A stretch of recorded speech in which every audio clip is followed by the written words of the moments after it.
Hello, everybody. Welcome to the Monday, July 10th Verifiable Credentials for Education Task Force call.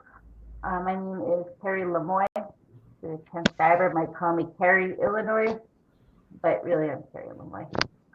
Today, our main topic is open recognition. We have Julie Keene and Don Present here to present and kick off a discussion about open recognition and verifiable credentials.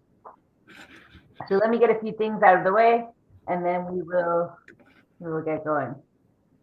First thing is to note that anybody can participate in these calls.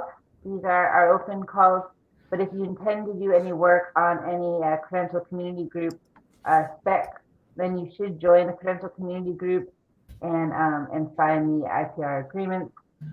That information is in the agenda link that I put in the chat. You can follow that there, or reach out to me if you are curious about becoming a signed up member of the CCG.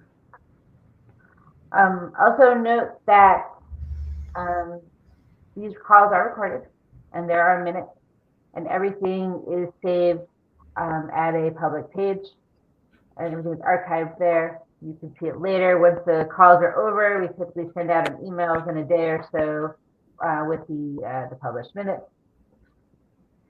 Also note that we use a queue system for these calls, so we really encourage discussion, but we want to make sure that everybody has a chance.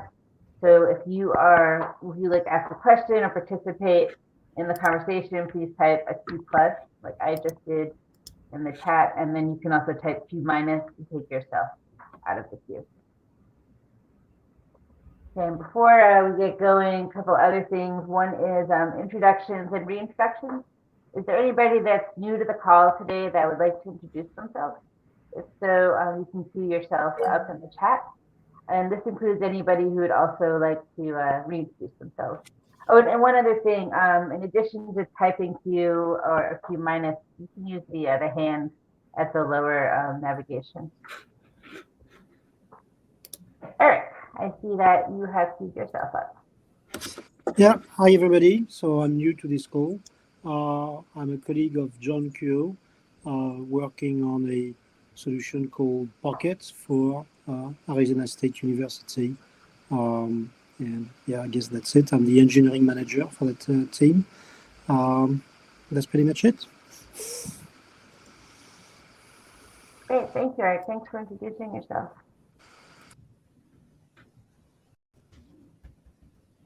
Adam?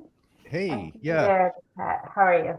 Thank you very much. I'm great, thank you. I'm Adam. I'm just one of the founders from Tangle Labs, which is a German company that we're currently working on interoperable solutions in self-sovereign identity.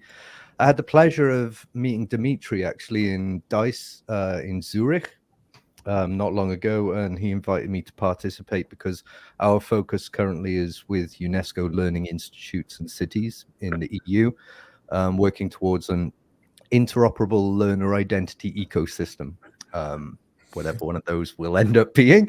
But yeah, one of our focus is actually working towards a sort of universal open source badge data model specification. So that's something that's kind of in the pipelines. It's purely based on DID and verifiable credentials. So it's great to be here. Thank you. Welcome, Adam. We're really glad to have you here. Hey, how you doing? Doing great. Awesome. How is DWeb? Sorry, I'm digressing. Thanks for joining us, Adam. And I'd love to hear more about what you're working on. Maybe you can present on some calls. Yeah, I'd love to at some point. Thank you. Great. Thank you. How about next Monday? My wife's off work, so if I do work next week, I get killed. All right, I'll let you all figure that out. Okay. Later, we can reach out and figure that out. Okay, don't see any other introductions or reintroductions in the queue. Yes, Julie, staying married is important. And I was wondering if anybody has any announcements or reminders that they would like to share. If so, why don't you go ahead and queue yourself up and let us know. Manu. Hey, thanks, Kerry.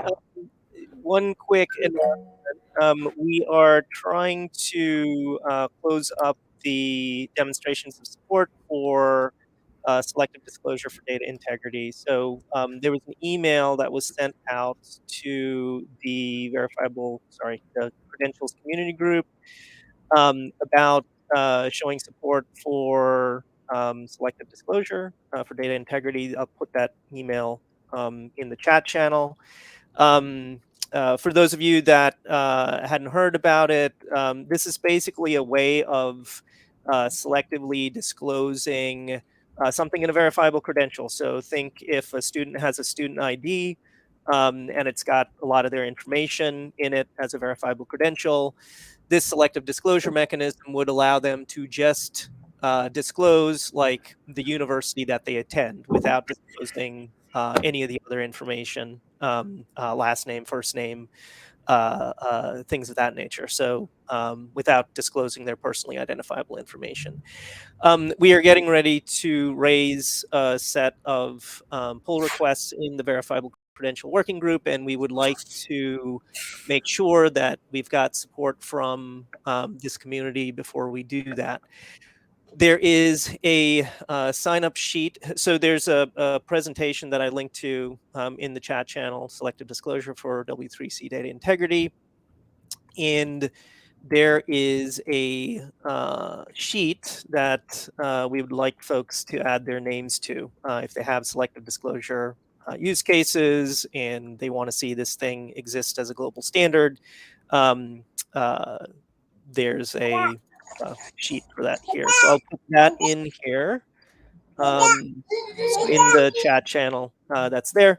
So if you have a use case or need for doing selective disclosure with verifiable credentials, we would appreciate you putting your name down on that sheet so that we can demonstrate that there's interest, so that we can push that forward on the global standard stage. That's it. Thanks. That's awesome. Thank you, Manu. Kalia, you are next in the queue. To share that the internet workshop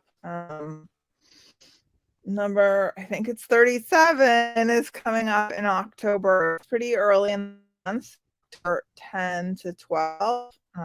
So just letting folks know about it, and I'll say that we're related to accessibility. So if you want to be there, we'll help you there. Thanks. Thanks, Leah. You were breaking up a little bit, but I put the link to the IW in the chat for folks to sign up.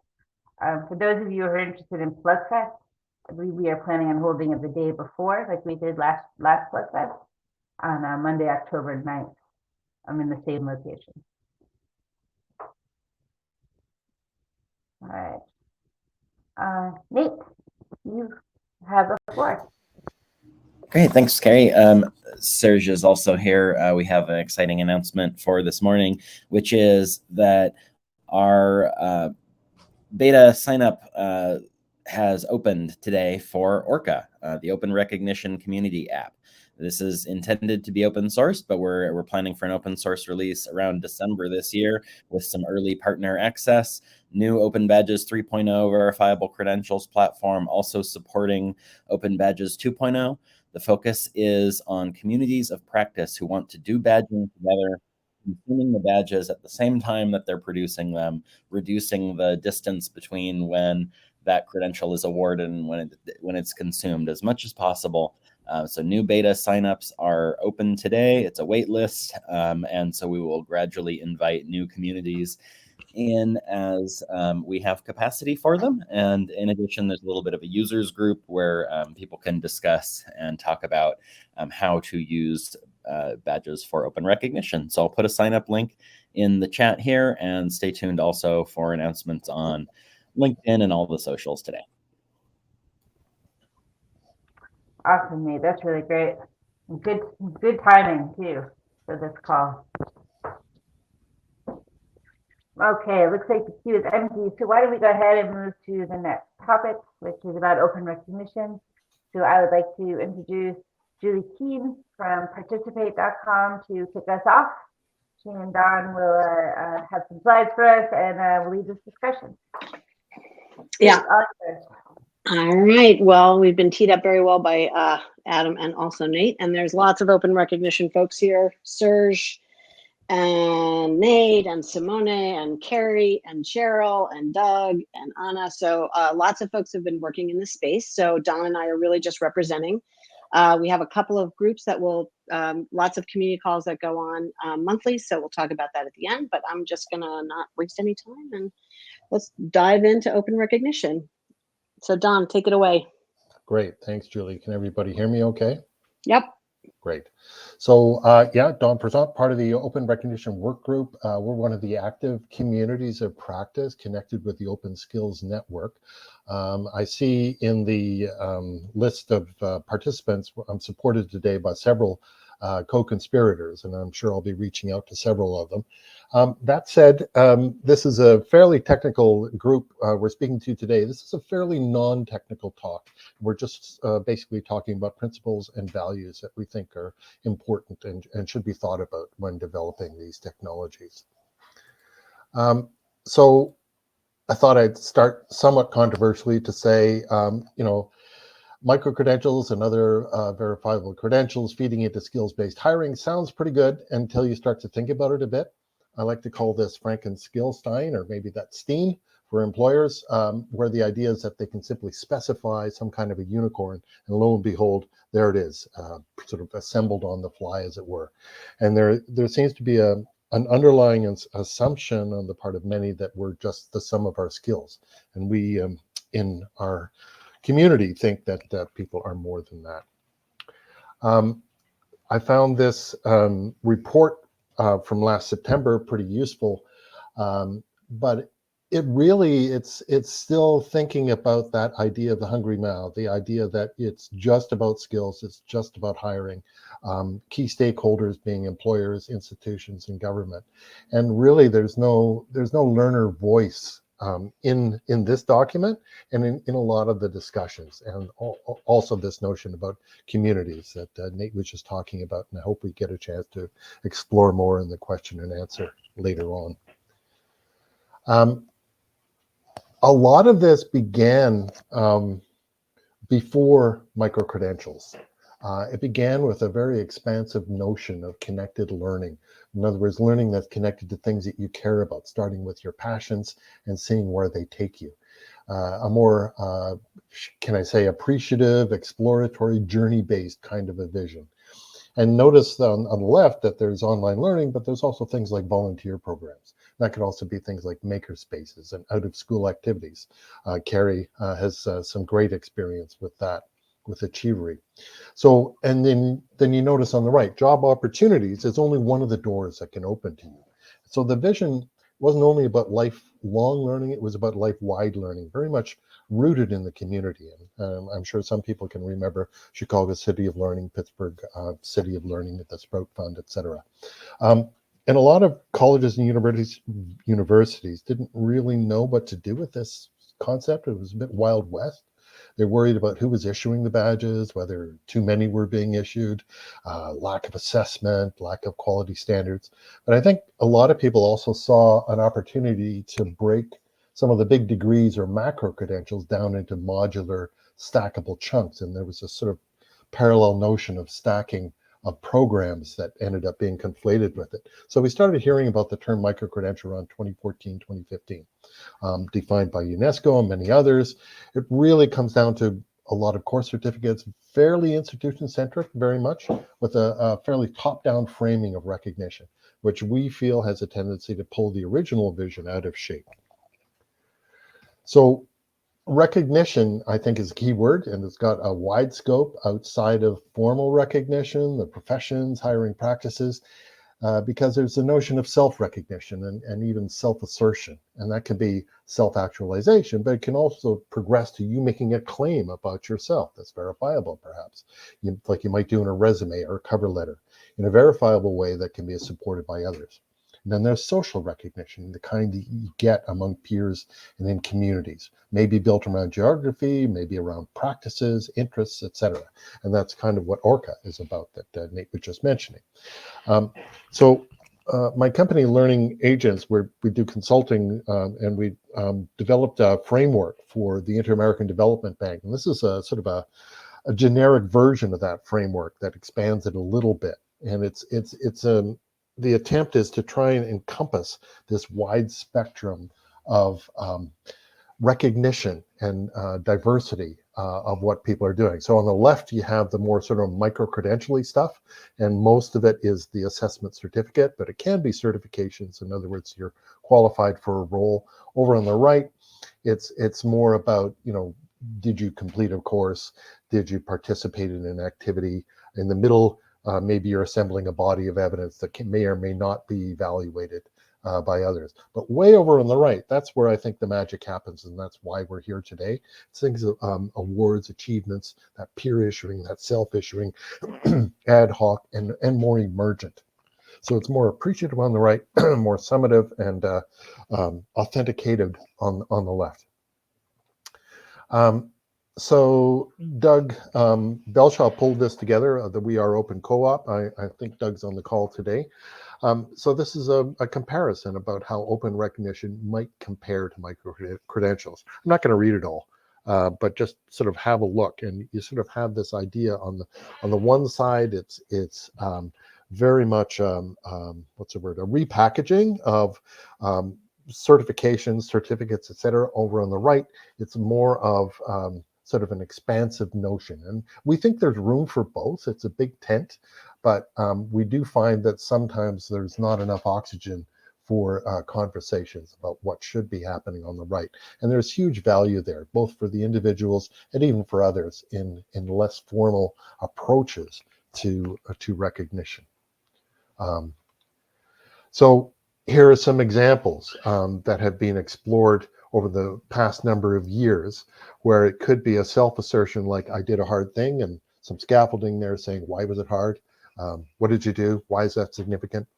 Or it could be, I just learned something today, or somebody saying that you're a good person to work with. And if you have enough of those, maybe that starts having some cachet. So, or I have a hidden talent. So in other words, I didn't take a course to do this. I actually know something already that people don't know about me, and I'm asserting that here. And then over on the right, we have some interesting ones: pick up the reins, order and planning. And I'd like to now introduce Anna Hiliger, who's the author of these badges, formerly an intern, now on the staff at We Are Open Co-op, to tell her story. Anna, are you there? There's a picture of you. These badges, though, I will talk about a different story. So I'm a student currently in a small university in Germany, and I'm studying media education, and I took some time to study 5 months in Finland, in Lapland. And yeah, for me, that was a really big experience, spending 5 months in the cold winter in Finland studying media education and gender studies. I met 1,000 new people and had so many great conversations. I took courses, and yeah, it was like for me a really big thing. And if you go to the next slide, John, you can see it's in my LinkedIn profile. It's actually just a very small line that says that I spent 5 months in the University of Lapland, but it doesn't really show all the things that I actually experienced and learned.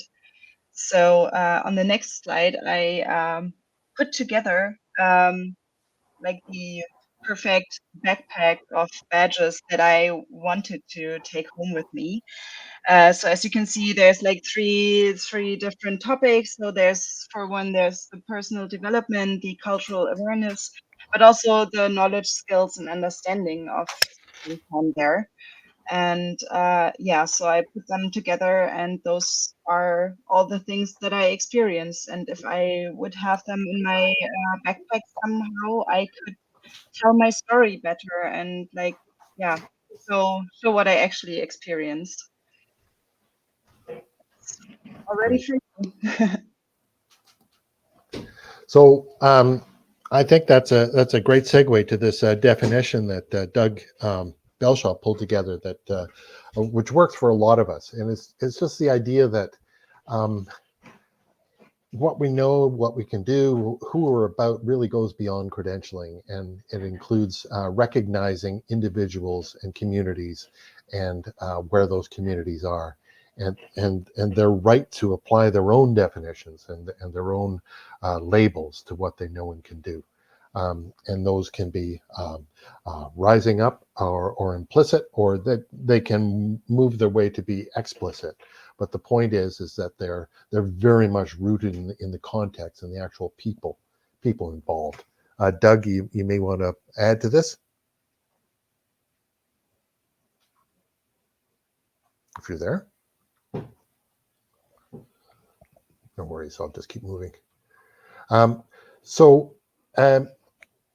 I think just to bring things back to this audience, it's useful to start talking about ways of extracting value or leveraging this combination of data that can be structured and unstructured, and about people and by people. So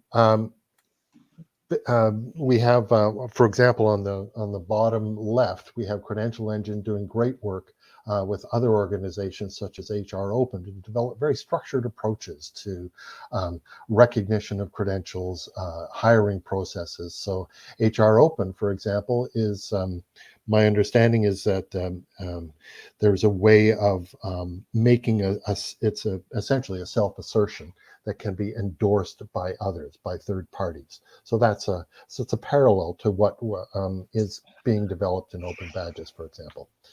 And we also have very unstructured stories, on the other hand, that are stories in and among themselves. So in other words, a badge that somebody might have, that Anna was talking about Learning Finnish, or existing in a totally different environment for a while. So Julie, this might be a good time to talk about Experience U. Yeah, happy to. So Experience U, and many people on the call may be familiar with this project. It's another Walmart-funded initiative. It's being co-organized by Education Design Lab. Phil Long is also helping, along with others, to basically think about how you use AI to turn unstructured data into structured data, and then lay those onto digital and verifiable credentials. I have a couple of colleagues here on this call that are working with a group called Workbay, which focuses on incarcerated folks, and they are sort of telling stories. It's very difficult to have people sort of self-attest, particularly when they are in vulnerable and marginalized populations. So the idea is to elicit sort of stories using transcripts, and then structuring, laying that onto more structured taxonomies at the earners, within the earner's control about what gets laid onto a taxonomy, and then those are turned into digital credentials. So there is a T3 meeting next week. Many of folks on this call will be there, and we will be presenting this project I believe, along with 15 other projects that are also using AI to turn unstructured data into structured data. Great, thanks. Yeah, so follow that. Yeah. So basically, we're saying there should be a balance. I mentioned the big tent, and we think there should be a way for people to invent themselves and to continue to invent themselves in ways that make sense for their lives and their careers. That's this notion of ikigai, this is the less preferred option. The idea that people can be assembled according to skills and put to work in that way. So along those lines, Serge is with us today. Serge and Nate, we co-authored something called the Bologna Open Recognition Declaration in the car on the way to an EPIC conference in Bologna, which Simone was very kind to invite us to. And it was sort of a cheeky reference to the Bologna framework that for academic co-recognition, and we thought it should go beyond academic recognition. And these are the principles. In other words, we think open recognition is for everybody, not only to be recognized, but to recognize others. We think technologies should be able to support that. And we think policies and even funding that follows policies should support that as well. And it shouldn't just be about repackaging courses as digital credentials. So we encourage you to read and sign the Open Recognition Declaration. There's actually a badge you can have to support your values and put those values out there and help build our open recognition community. But further, back here in North America, the Open Recognition Work Group has developed these more specific, I guess, recommendations, principles to bear in mind as we're developing verifiable credentials, open badges, version 3, and just some things to think about. The idea of naming your own skills and perhaps mapping those later. The idea that skills are dynamic, very contextual. There's no one framework to rule them all. And a commitment developing tools and networks and ecosystem that's not just top down, but can be bottom up and even bridging out peer to peer, sort of a more mesh network, and the partnerships that will support that. Just to conclude, these are some of the events across the top that are going to be exploring this. We have an open recognition thread at the Badge Summit coming up in a few weeks, and I'll be delivering a virtual webinar about open recognition before that will be recorded. And then at EPIC 2023, 7 years after the Bologna Open Recognition Declaration, we're still at it, albeit in Vienna. And some very interesting people there, including from the South Africa Qualifications Authority. Julie Reddy, former CEO, will be there, and a number of others, including Kerry, who actually submitted a proposal just last week. So we encourage you to submit proposals for that. The deadline's just gone, but also we will be accepting further later. And obviously you'd be very welcome as participants. It's a thought leadership conference. It's not about presentations as it is so much about dialogue. In the meantime, we also have the Keep Badges Weird community, which is now rebranded as Open Recognition is for Everyone. And then the Community Open Skills Network.org. So I think we can go to slide question and answer. Thanks, Oh, Don. that was great, everybody. Before we get in there, Don, do you mind keeping that slide up, the one with the communities? Oh, sure, good idea. I did share if everyone knows the slides are in the chat, but where those links are, but I really encourage all of you to really look into all of these different conversations, because this is a great community of people who have been working together. Really since like 2011, really at the very, very beginning of Open Badges, have been having these conversations, and it means so much that these conversations continue while things like Open Badges and verifiable credentials start getting adopted to, more in the, I think as Don was saying, like more in the micro-credentialing degree representation, the more like formal type of learning and recognition. But we don't just do that in our lives, right? We are learning all the time, and we are in communities, and we're learning from each other. And this is part of why Open Badges launched initially. So really, Don, thank you so much, you and Julie, for being here. And I don't see anybody in the queue yet, but Julie, if you want to kick off, or Don, kick off any sort of discussion. Happy. Oh, I see Manu in the queue. Sure. Oh yeah, Manu, you've been added to the queue. So yeah, I'm just curious about thoughts. We're doing, along with Nate's Orica and, a lot of other technologies, we're really just interested in this community's thoughts about using verifiable credentials around this open recognition piece, around sort of recognizing each other. How would they sort of be used? What are some good use cases in addition to stuff that we had worked on historically around informal learning environments? Okay, Manu, go. Thanks, Julie. I think my biggest question is kind of from the technical standpoint. So the whole the concept makes sense, complete sense, right? Education or learning is not just about all the formal pathways that we have. We also want to recognize all the informal training that we do. And in many cases, there's a lot of that goes on throughout kind of our professional careers. I guess the main question I have is more technical. We're talking about, how do we use the open badges stuff? How do we use verifiable credentials to meet the use cases here? I guess my question is, have you found technical gaps? So we're actively working on these kind of global standards right now, and we're interested to understand is if this approach at recognizing learning has uncovered any gaps in Open Badges 3.0 or any gaps in verifiable credentials that we could potentially patch up, fix up before we ship the version 2.0 work for verifiable credentials. That's it.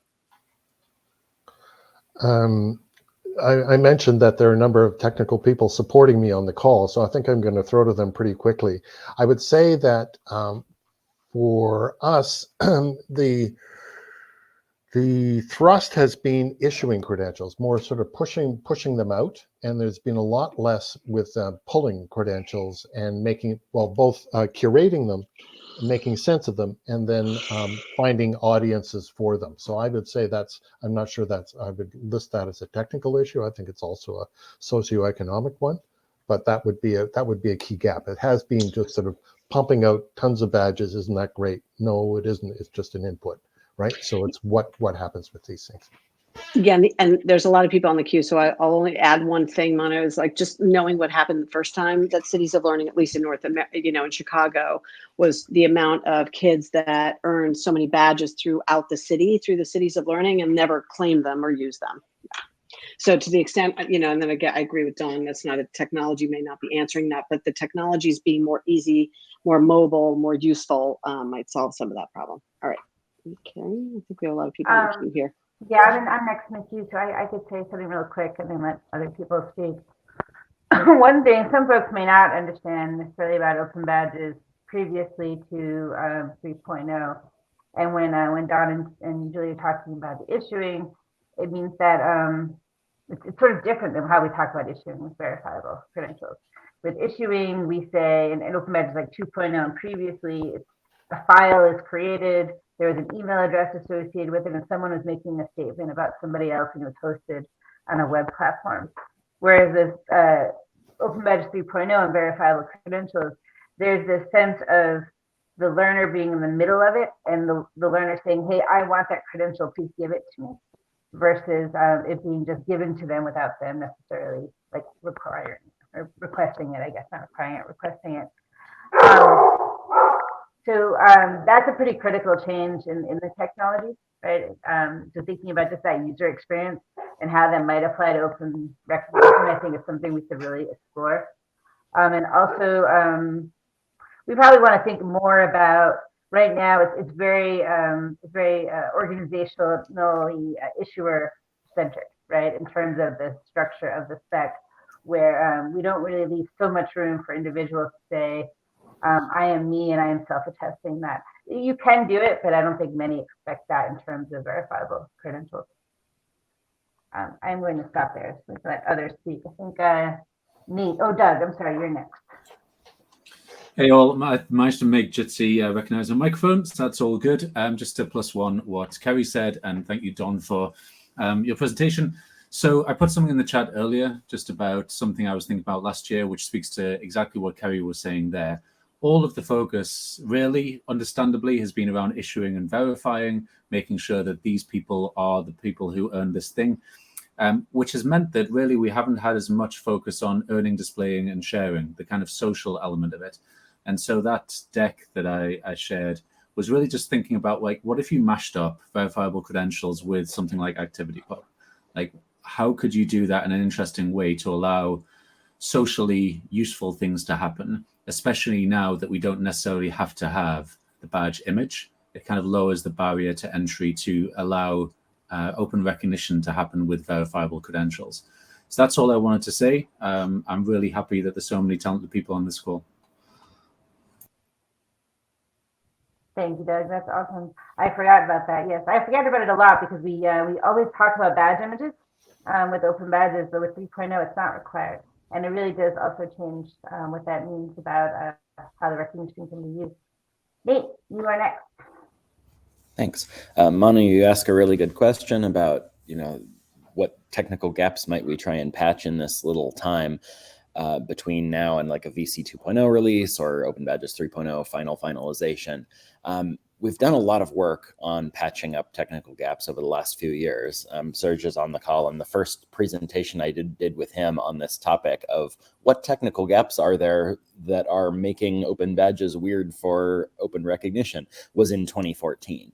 At the Open Education Conference in Washington, D.C. And we talked about what Kerry had brought up, which is the asymmetry of the construction between the Open Badges 2.0 issuer, which was presumed to have a website where they could post blobs of JSON, and the Open Badges 2.0 recipient, which was just an email address. The recipient could not become an issuer, essentially was the problem. With Open Badges 3.0 adopting VC, now we have a common identifier type between these two entities, which is we could use DIDs. And that's easier said than done, but I suspect that the technical gaps that we're going to find are really, as the previous speaker said, in the social layer of it, in the service layer, rather than in the data model layer for the next sort of stretch of our journey. The Open Badges 3.0 model is incredibly expressive. You can do a whole lot of stuff with it to describe different types of learning achievements. As Kerry mentioned, no image required anymore, so it's really flexible there. And we have this whole realm of like self-assertion that is now opening up to us. The technical layer of how we actually get those individuals to become issuers and be able to sign the credentials, what technology do we put in their hands to be able to do that?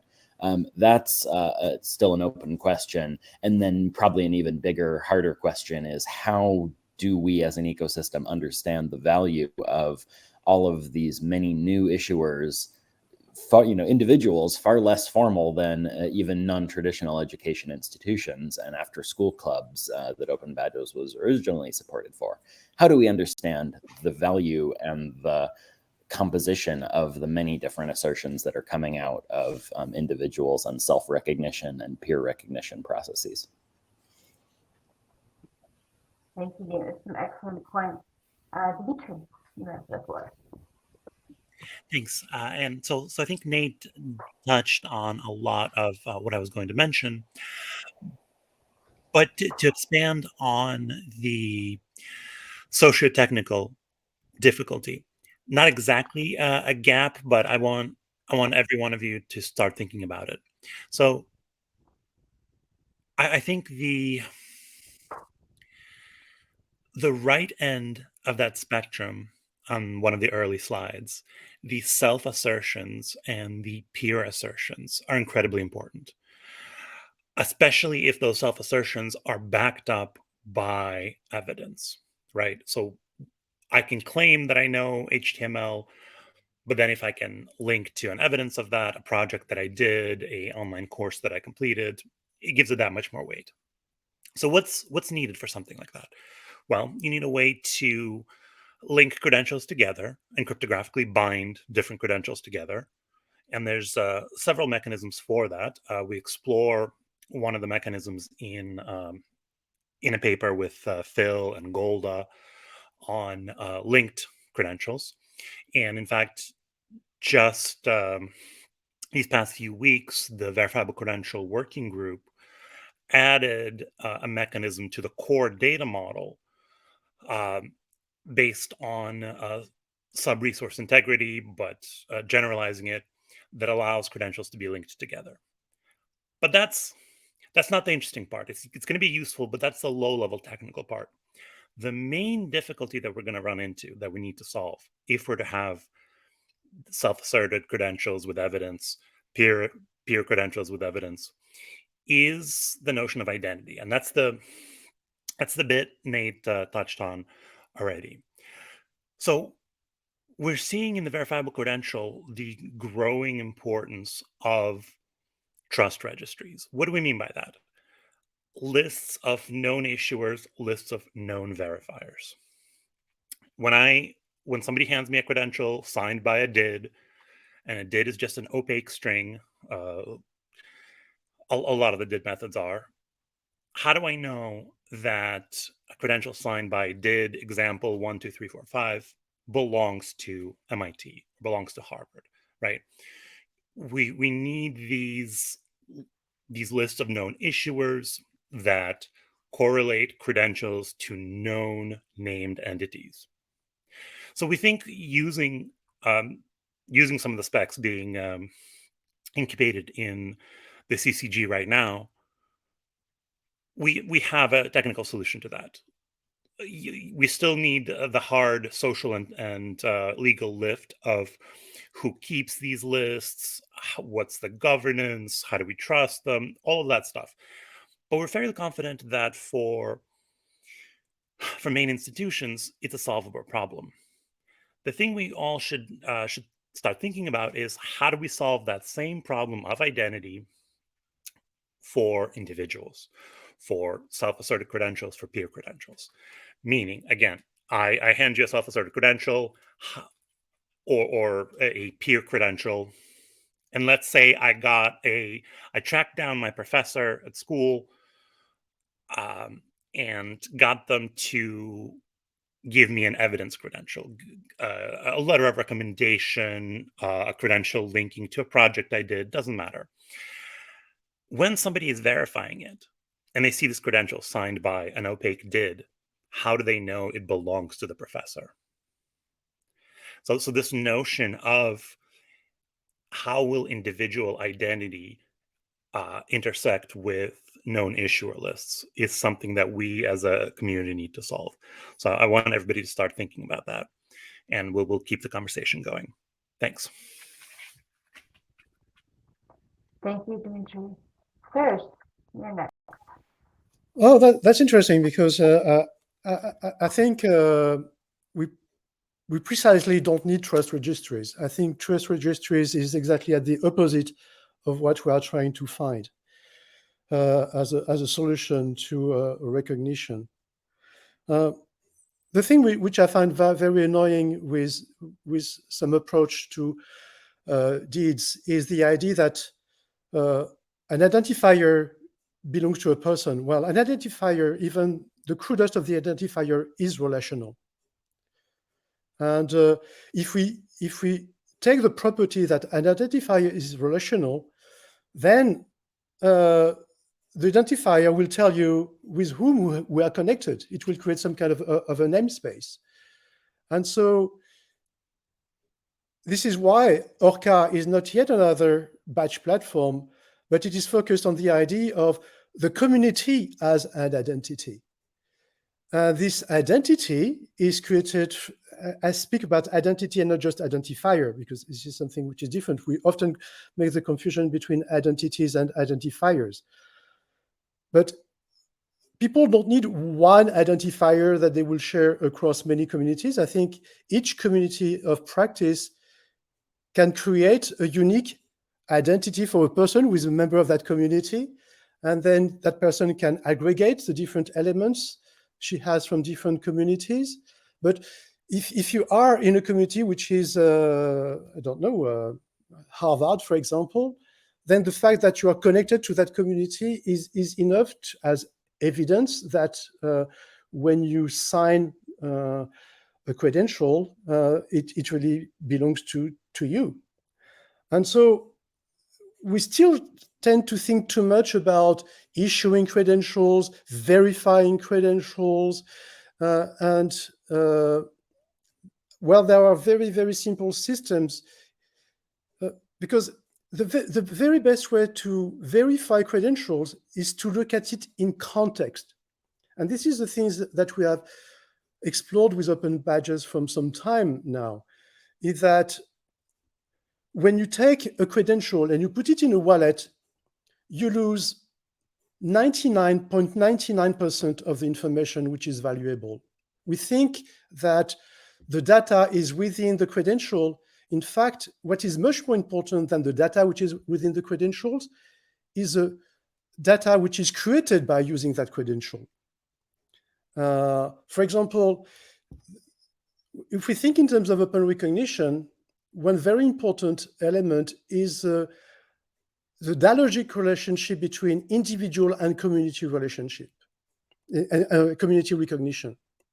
So, for example, if you belong to a community of practice, you have one badge from this community, and one person in this community has the same badge, and this badge has been endorsed by an employer.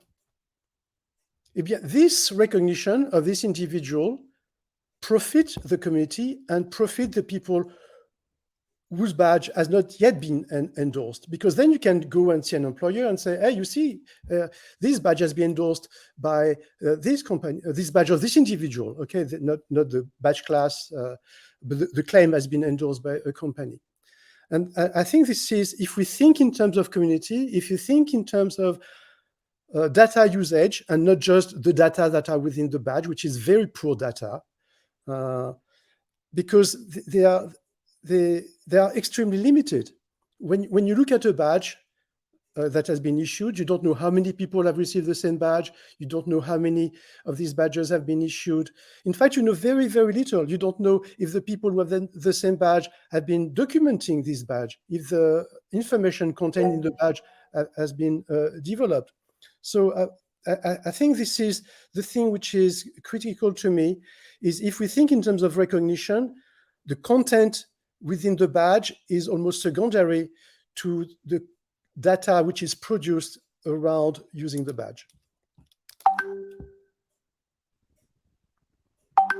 Serge, you brought up some really good points. Manu, you are next. Yeah, just to reflect back, I think some of the things that I heard, all really great stuff. So I'm hearing that, from a technology standpoint, we have some of the underpinnings that we would need to make this open recognition stuff work. Like we've got, verifiable credentials, we have open badges v3, we're able to, we have these kind of digital wallet things. So there's some fundamental technologies that exist there, and that's probably not where the problem is. The problem, the difficulty, is a little higher up on the technology stack. It's like the platforms. The platforms that we have currently don't allow easily individuals to issue open badges, and for us to understand how to put that individual that has issued the badge in context with a larger kind of learning ecosystem. And that seems to be one of the big challenges are the platforms that we have right now. And I think it's true, the platforms that have been built to date very much kind of follow a traditional large institution issuer model. And what we're looking for is something more Mastodon activity pub like, where you have small social communities that are interacting with each other and want to issue within their communities, and ideally have that recognized externally. The one thing I wanted to point out to the group is that we're actively working with the Activity Pub community and the Mastodon community. So they're very much engaged with at least the digital signature portion of the verifiable credentials 2.0 work, the data integrity work there. They're doing a number of implementations to secure Activity Pub messages. And that and the mechanism that they're looking at right now, the data integrity stuff, is compatible with some of the stuff that's been used to secure these verifiable credentials over time. So the idea here is that we should be able to have these verifiable credentials, Open Badge v3.0 stuff, be integrated with the technical platforms. That seems to be a very doable thing. But again, the problem seems to be a little higher up the stack. How do you change that social kind of media server such that it enables people to kind of engage on the social media platform and issue and potentially verify credentials as individuals? I do agree that with a number of things Dimitri said as well, which is, there are the idea of trust. How do you trust this, and do you determine it through context, or do you determine it through a government issued ID, for example? Those are kind of two extremes. Or is it somewhere in between? That seems like a really interesting topic for this group to try and figure out and solve. So I'm hoping that I heard those things correctly. If there are some technical rough edges with the current specifications, please do make those known. We have another year before we fully ratify verifiable credentials 2.0, but we basically enter feature freeze in about 2 months, 2 to 3 months. So if there is something that is desperately needed by this community to support the open recognition stuff, now is definitely the time to raise issues on those specifications so that we can get that technology in there for this iteration of the spec. Thanks. Thank you, Manu. And Deb, you are next to Nikki. So I think Manu said a lot of this, and also Don in the chat, so I'll be brief. But it seems to me, there's a whole range of use cases in terms of what's needed and expected of a trusted network of providers and how you can reliably identify who is who.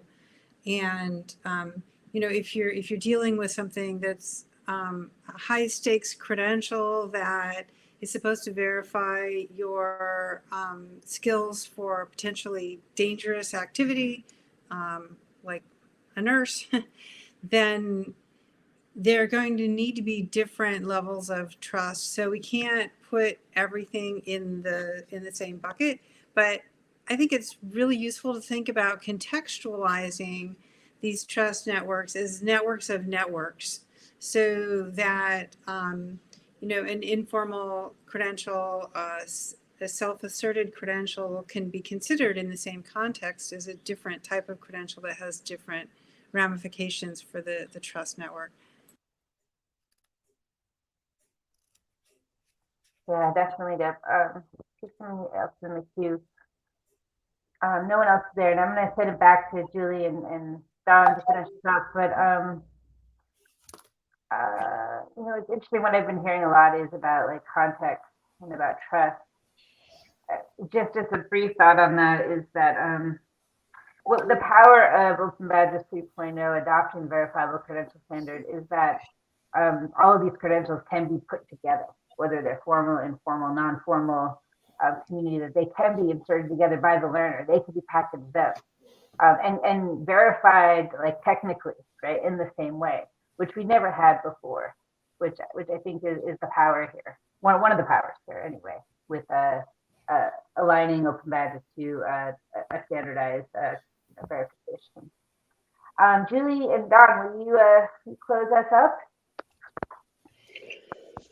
Sure. Yeah, go Don. Yeah, go Don. Because I think all I would do is just to plus one what you and Deb said. And I mean, just building off of the conversation, I do think that context is everything. And I think personally, just getting away from an either or proposition of high stakes credentials versus kind of peer to peer. The technology can support all of these things as long as the earner has control over them. Great.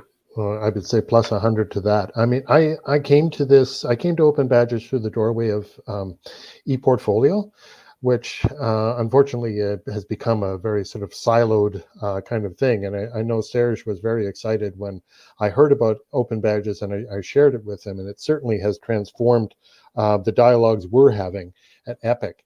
And I think it really does come down to the control, the voice, I guess, of the learner. And so in other words, do a bunch of badges in a wallet. Is that your voice? What control do you have over that? How can you use those hardened pieces of evidence with the softer pieces of evidence to tell a story about yourself that works for a particular situation, whether it's joining a community or trying to get a job? And I think that would be, and there's big elements of technology in that which has been touched on in this discussion, but it's also a cultural thing almost. In other words, can you express yourself in this way in an ongoing dynamic way? It's work, but I think it's very valuable work for people to have fulfilling lives, and just putting the tools and the realization that the power is there for them to do that. and to support what they have with endorsements, with hardened pieces of evidence, I think is really important. And that's part of what we're trying to get at in these various communities and these various dialogues. I really learned a lot from today. Thanks very much. Thank you so much for being here. Serge, I see you in the queue. Can you keep it short? Because we have to end right at noon. No, just Oh, there you go. Thank you. yes, very short. Just to say that you know, with wallets today, you can show the credentials you have received, but we think that it is just as important to show the endorsements you have offered and the credentials you have issued.